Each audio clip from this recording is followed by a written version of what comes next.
Nos trasladamos al siglo XVI, a los inicios de la Asunción colonial, donde emerge la figura de una mujer llamada Juliana, que hasta hoy genera preguntas, incomodidad y debate. Una mujer protagonista de un relato que la describe como impulsora de un levantamiento contra los colonizadores, incitando a otras mujeres a rebelarse contra sus amos españoles. Una historia que la ha convertido con el tiempo en símbolo de resistencia y para algunos en una forma temprana de cuestionar la opresión sobre las mujeres. Para profundizar en esta figura compleja, hoy me acompaña María Gloria Pereira. Ella es docente, es traductora, escritora y guionista. María Gloria. Encantadísima de estar en este espacio, Pelusa, y de hablar de un tema apasionante, la India Juliana. Sí, pero por supuesto, una personalidad que atrae, ¿verdad? Que nos hacemos tantas preguntas, una mujer tan valiente en su época. ¿En qué momento nos estamos desarrollando de la historia? Bueno, nosotros estamos ante un registro histórico. Hice algunas investigaciones durante el proceso. Y el manuscrito que tenemos fue redactado por Álvar Núñez Cabeza de Vaca, en este tiempo en el que él venía para tomar posesión de su cargo y estaba saliendo Domingo Martínez de Irala, digamos, venía en su reemplazo. Entonces estamos hablando del siglo XVI y estamos hablando de un tiempo de muchos conflictos también internos dentro de del grupo de los españoles que estaban en América en ese momento. ¿Por qué recordamos a India Juliana? ¿Qué sucedió en esa época? Y en el relato que rescatamos nosotros, Álvar Núñez Cabeza de Vaca relata así como muy fríamente que nombraban a una India Juliana que había asesinado a su amo, a su dueño, con quien compartía hogar, digamos, porque era su criada, su esposa, entre comillas. Y al haberlo asesinado, no solamente el crimen en sí, sino el hecho de que ella se erigía como una líder, incitando a otras mujeres a hacer lo mismo. Perdón, te quiero ir interrumpiendo para ir charlando, María Gloria. ¿Se puede hablar de crimen en un momento como este y con tanta injusticia sobre españoles que vienen, digamos, de una manera a adueñarse de tierras y de mujeres, verdad? Así mismo, en ese contexto y con las normativas legales de ellos, bueno, crimen, porque de hecho así lo calificaron y decían que merecía una sanción, una penalización.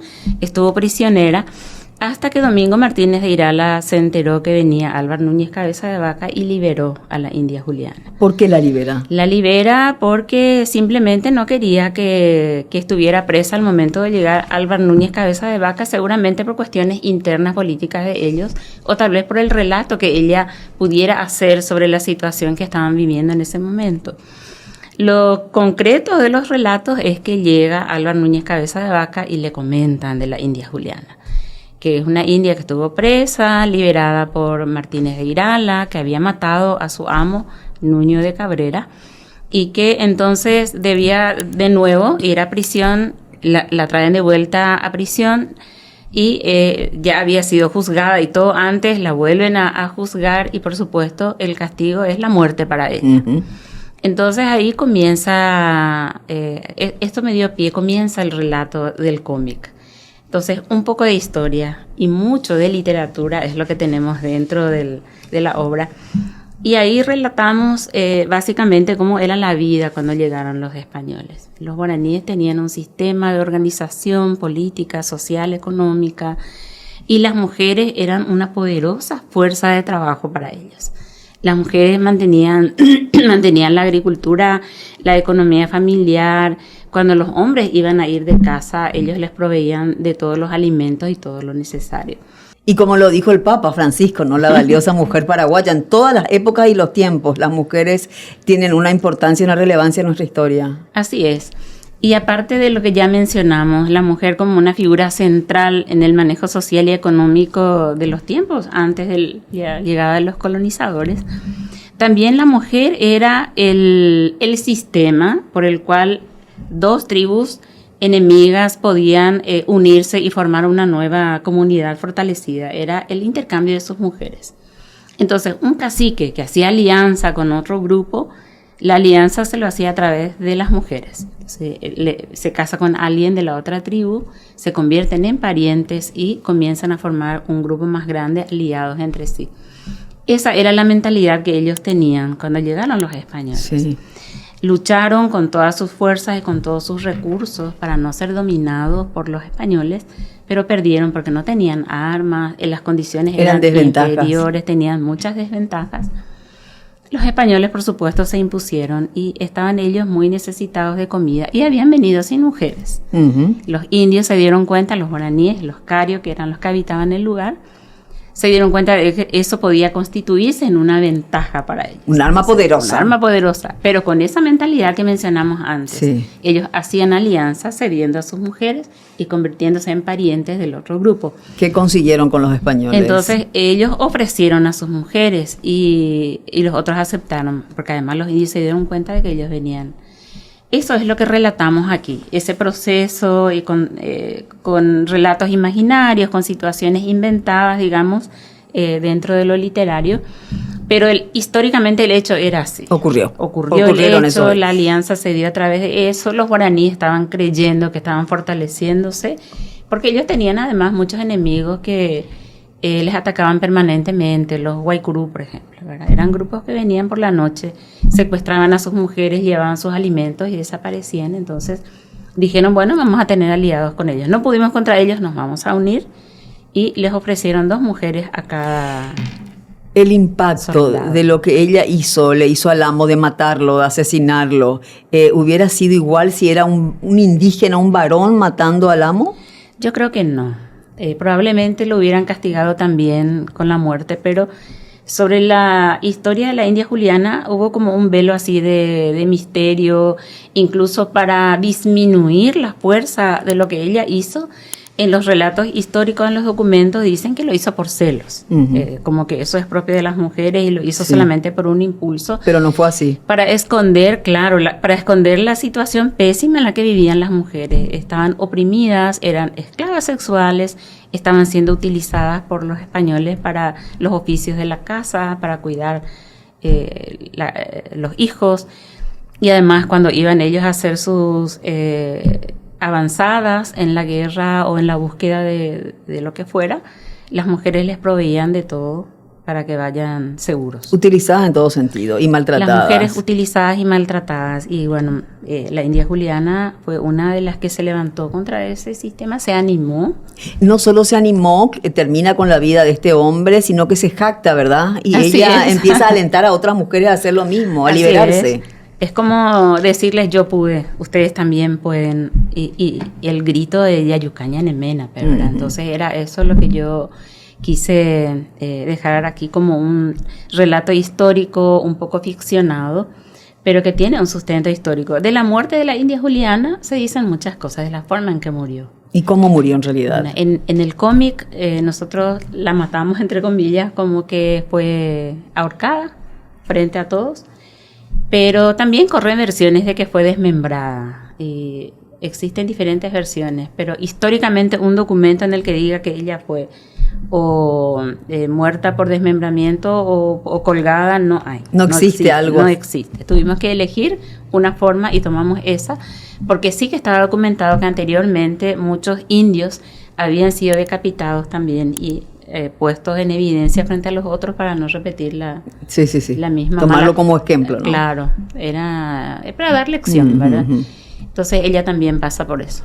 Y ella era, no se puede decir rebelde, pero realmente ella luchó por su libertad y por las injusticias, ¿verdad? Que venían a los españoles a ejercer sobre sus mujeres. Las otras mujeres, ¿trataron de compararse con ella o hacer lo mismo o matar o quedaron temerarias? Antes de que ninguna movilización se pudiera concretar o fortalecer, ya la mataron.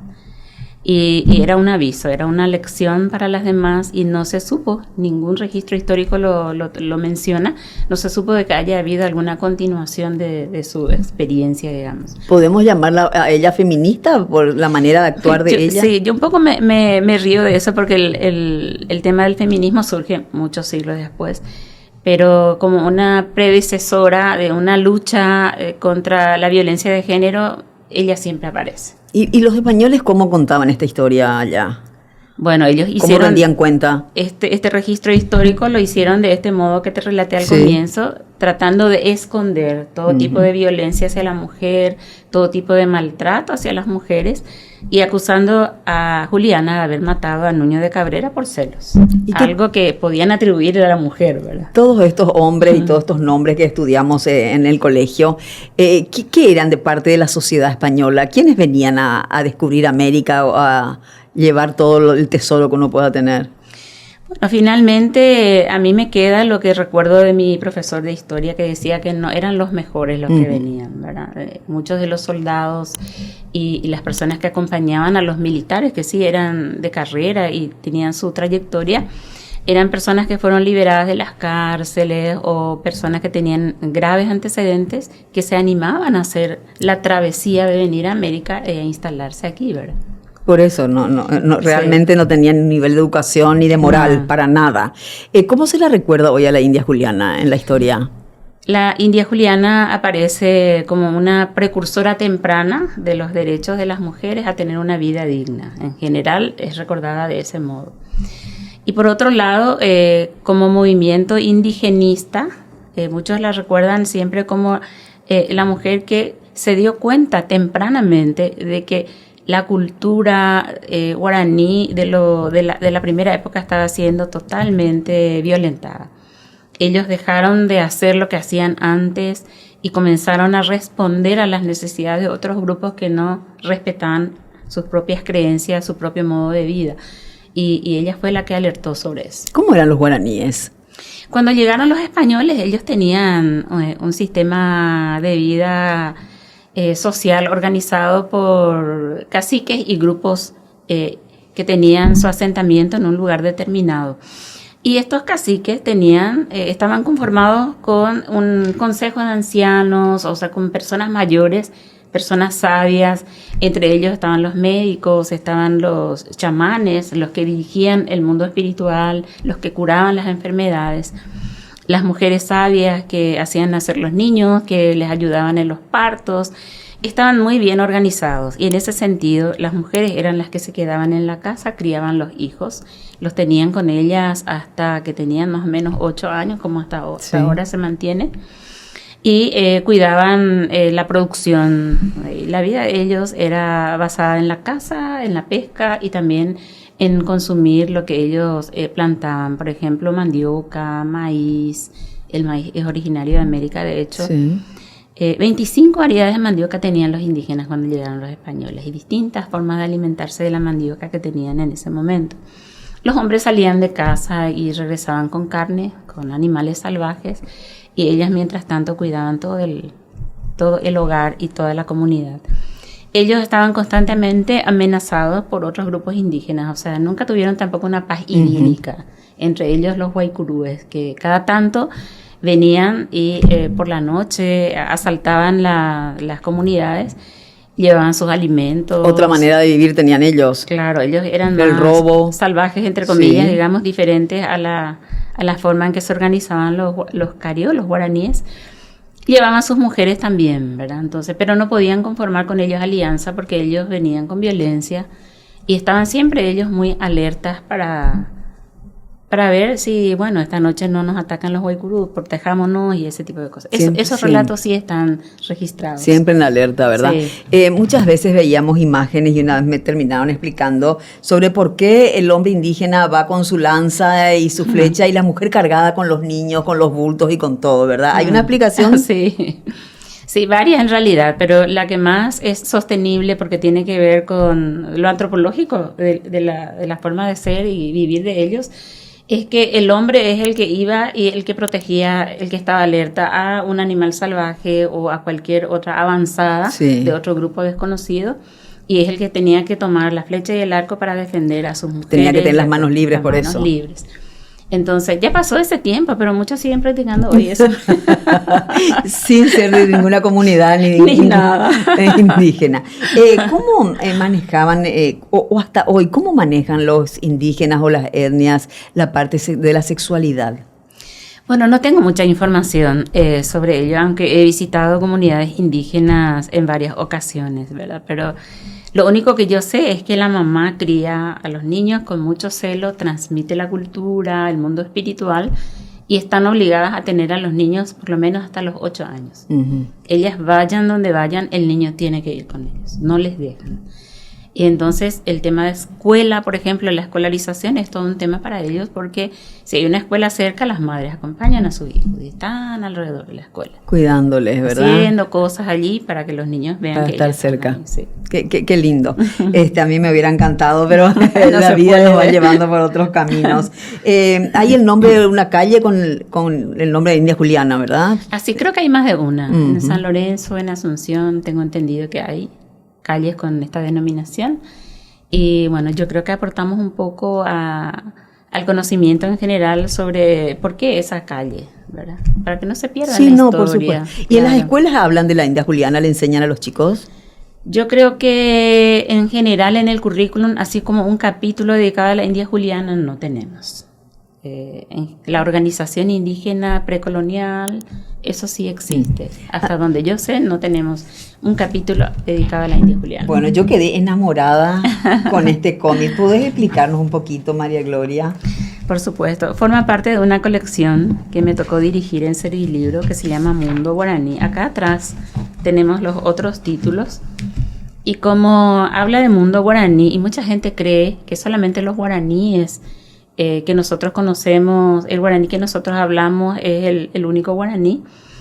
Y en realidad son 6 familias lingüísticas del guaraní que están agrupadas en diferentes etnias. Tomamos 4 de ellas en el tomo de Mundo Guaraní. Uno habla de la cultura H del Paraguay, el otro habla de los Mbuya guaraní, el otro habla de los Pañita Huitená y de los Abá guaraní. Nos faltó los Ñandeva y otro grupo, pero alguna vez vamos a completar la serie. Después tenemos mitos y leyendas en formato bilingüe. Tenemos aquí en guaraní y giramos y tenemos en castellano. Son me 2 encanta tomos. Eso, sí. Son 2 tomos muy, muy leídos en las escuelas y colegios, el de los mitos y leyendas. ¿Sí? Es una oportunidad fabulosa para iniciar a los niños en la lectura, Así ¿verdad? es. Porque a través del cómic se hace muy atractivo. Y en vez de regalar quizá armas, como solemos hacer, ¿verdad? O muñecas, puede ser un año regalar cuando ya saben leer esta colección fabulosa de María Gloria. Yo estoy muy contenta con los resultados y sobre todo porque creo que rindo honor a la persona que a mí me hizo amar la lectura a través de los cómics, que fue Robin Hood. Ah, claro. Porque yo aprendí en realidad a amar la lectura en la adolescencia, cuando nos intercambiamos los Tony, los D'Artagnan, y circulaba de aquí y allá. Otra época, ¿verdad? Era otra época. Y entonces cuando yo me enteré, porque además yo lo leía pero sin saber que él era paraguayo, cuando me enteré que él era paraguayo, sentí una emoción muy, muy grande, un orgullo muy grande. Y tuve la oportunidad de decírselo en una feria del libro en Encarnación, cuando nos tocó estar compartiendo el mismo espacio. Y que nunca soñaste compartir un espacio con él. Ni con él ni con Quino, que creo que podríamos hablar en otro momento, pero son 2 personas que conocí gracias al trabajo literario, al trabajo de los cómics, y estoy muy agradecida con la vida por eso. Pero imagínate cómo te iniciaste en la lectura y conociendo a tus 2 personajes, ¿verdad? A quienes admirabas. Hoy la historia, ¿cómo trata a los indígenas en nuestro país? Tenemos diferentes versiones sobre cómo son abordados los indígenas, ¿verdad? Hay una versión que yo creo que es la historia oficial, que esconde muchos de estos datos, que no menciona en realidad que hubo muchas guerras indígenas combatiendo a los españoles, que no fue un sometimiento tan sencillo como a mí me enseñaron. No les fue tan fácil a los españoles. No les fue tan fácil. En este relato brevemente mencionamos algunos líderes indígenas que opusieron resistencia y fueron cruelmente asesinados y puestos de ejemplo después en estacas para que no lo imiten los demás. Y es el relato que no se cuenta. Es como que nos cuentan la historia desde el mundo europeo. Llegan ellos y bueno, más que conquistadores, se encuentran 2 mundos y ellos traen la civilización, ¿verdad? Entre comillas. Esa es la historia la historia oficial, que yo creo que hay que ir desarmándola y muchos están colaborando para ello. Hay una historia de cómo estaban nuestros indígenas. Hay guerras antes de la llegada de los españoles. Hay muchas situaciones que no se cuentan en los libros y que creo que merecen el destaque correspondiente. ¿Cómo deberíamos celebrar un 12 de octubre de 1492? Ay, eso es todo un tema para mí, porque por un lado celebramos el encuentro de dos mundos, dos culturas, pero no fue un encuentro pacífico, un encuentro respetuoso tampoco, ¿verdad? Entonces, muy difícil. Entonces es una parte de la historia muy triste para todo lo que sea América. Así es. Y creo que tendríamos que sincerarnos. O sea, vinieron y evidentemente hay un aporte, una fusión, un sincretismo cultural entre los indígenas de América y los españoles, pero muchos trayectos de la historia que no son contados como tiene que ser. María Gloria, cuando dicen vinimos a descubrir América, necesitaba América ser descubierta, pero de cualquier manera también ayornarse a otro mundo fue importante e interesante para esta parte. Así es. De hecho, ese sincretismo cultural hizo que nosotros tuviéramos esta cultura que tenemos hoy. O sea, estamos hablando otra lengua, estamos teniendo dos maneras de ver el mundo y las cosas, una sustentada en el mundo guaraní y otra en el mundo hispano, europeo. Pero yo simplemente cuestiono de que no fue una cuestión pacífica, o sea, no hubo allí una intención de respetar a los que ya estaban acá, se los consideró de menor categoría, incivilizados, etcétera, y allí hubo sometimiento, y ese sometimiento es el que todavía afecta incluso a nuestra lengua hoy. Nuestra lengua guaraní. ¿Cómo deberían ayornarse a este mundo de hoy sin perder sus tradiciones y su cultura? ¿Cómo se los puede ayudar? Bueno, yo creo que ellos están dando pasos gigantes en ese sentido. Mientras estuve por el Ministerio de Educación, tuvimos experiencias en las que ellos pedían también, no solamente la escuela de los blancos, sino también una parte de su propia cultura, con los sabios, con los chamanes de sus culturas, y que eso se pudiera fusionar en una formación curricular en forma permanente. Entonces ellos querían rescatar incluso muchas cosas que estaban perdiendo. Hay un movimiento muy interesante sobre eso. La formación de los maestros indígenas está muy bien orientada. La Universidad Católica está haciendo muchas cosas en ese sentido. Y también el Ministerio de Educación, ¿verdad? Un poco sin mencionar demasiado, es como que está desconocido el trabajo, pero sí hay. Y dentro de Sudamérica, ¿quiénes deberíamos admirar de la manera en que tratamos a los dueños, como dicen ellos, de esta tierra? Yo no sé si hay alguno a los que podamos realmente tomar de referencia, porque todos estamos pasando casi por el mismo proceso, ¿verdad?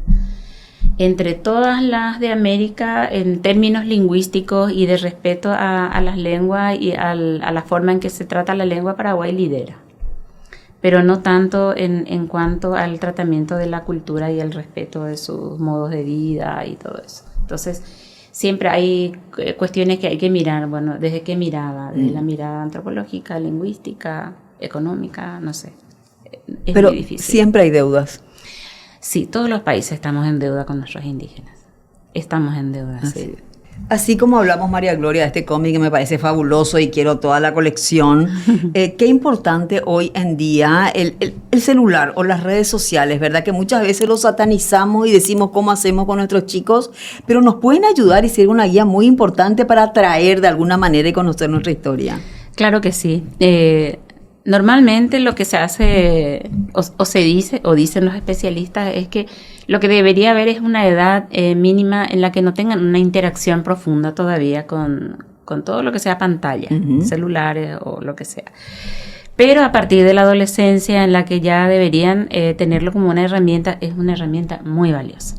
Porque todo lo que es tecnológico depende de cómo uses para que te ayude o para que te hunda, ¿verdad? Si es solamente pasar la página y ver lo que nos divierte, entonces no tiene sentido. Pero si está orientado, si hay temas que uno quisiera que el joven pueda tomarlo con más interés, la tecnología ayuda muchísimo. A ver, vos como docente, ¿cómo harías para sembrar esa curiosidad en los chicos o la adolescencia, cuando están en una edad, poder investigar y decir, ¿por qué esta calle se llama así? Y empezar ahí a arrancar, ¿verdad? Y puede ser muy atractivo. Hay muchas maneras y depende del lugar donde uno esté, porque estas cuestiones que están alrededor de la institución educativa o en el barrio donde se vive, generalmente remiten a algo histórico, porque los nombres que están puestos en las calles o son héroes de guerra o Fechas patrias, muy pocas veces héroes civiles, a veces son naciones, o a veces, como en el caso de la India Juliana, son puestos allí para que no queden en el olvido algunas historias importantes. Es una manera de enganchar. ¿Por qué tal cosa? ¿Por qué nuestro colegio se llama como se llama? Muchos no saben tampoco. Es verdad. Y detrás de eso viene toda la cuestión. Pero el docente tendría que tener la capacidad de poder seleccionar dentro de las redes aquellas cuestiones que pudieran ser relevantes para el estudiante e invitarles a mirar. Yo creo que no es ningún problema que en el aula se pueda ver un podcast, escuchar un podcast, mirar un video y poder discutir y luego que ellos tomen interés hacia un determinado tema. Entonces, el maestro tiene mucha influencia sobre sus hijos en ese sentido y además creo que eso va a generar más atención de parte de ellos, ¿verdad? El cómic también es una buena herramienta para iniciar una curiosidad hacia un determinado tema. Hoy están como muy impacientes, todo tiene que ser muy rápido y sintetizado, ¿verdad? Por eso no puede durar mucho nada. Así mismo. Ni siquiera un podcast. Claro, y es también por la rapidez con la que se manejan en el mundo tecnológico, como esta restricción del uso de las pantallas no es una cuestión normal. En realidad los niños acceden muy temprano. Allí es todo como muy veloz. Hay colores, hay movimiento, hay sonidos. Entonces, detenerse a leer un texto para muchos ya es una tarea casi imposible. Es verdad.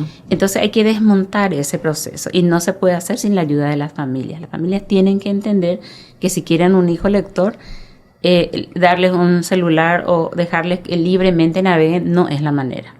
Allí le están generando conexiones neuronales que le van a hacer más daño que desconexiones neuronales que le van a hacer más daño que otra cosa.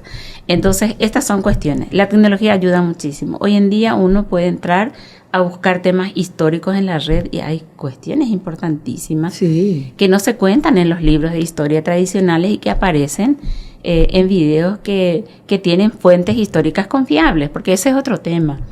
Yo puedo ver un video o cualquier video hoy y la fuente no es segura, entonces me estoy mal informando. Pero hay muchos autores, muchos elaboradores de contenidos que tienen suficiente rigor científico y ofrecen calidad dentro de la red.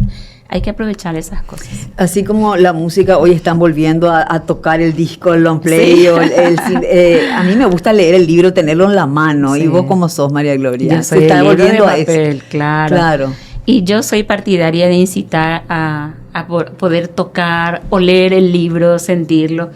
Y después ver otras formas. O sea, por ejemplo, uno puede leer la India Juliana, el cómic, y después puede buscar videos sobre eso.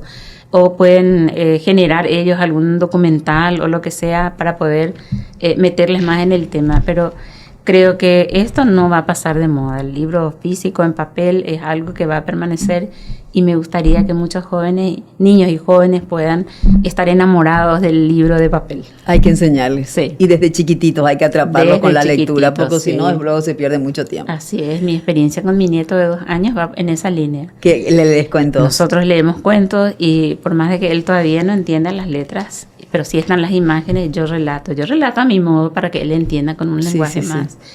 Y él conoce la totalidad del contenido y puede repetir el cuento. Perfecto. Pero cuando viene a casa lo primero que hace es tomar el libro, léeme abuela. Ay, qué lindo. Entonces, y libros tan un éxito. Los del cuento, porque hay muchos libritos de cuento que le practican con el tacto también, así ¿verdad? Mismo, cuanto más pequeñitos son, eso también les atrapa y les emociona. Y esa emoción favorable es lo que tenemos que aprovechar para poder instalar el amor por el libro. Es otra de las tareas que tenemos que tener y es la más linda. Así mismo, preciosa tarea, por favor. Yo soy la agradecida. La historia de la India Juliana nos deja una certeza incómoda. Durante siglos, muchas voces de mujeres fueron marcadas por el poder y la aversión de los vencedores. Su figura nos recuerda que la violencia sobre los cuerpos de las mujeres no pertenece solo al pasado. Y es justamente por eso que hoy, al nombrarla, no buscamos cerrar una historia, sino mantenerla abierta, como pregunta, como memoria y como advertencia. Porque mientras sigan existiendo silencios, también seguirá siendo necesario recordar.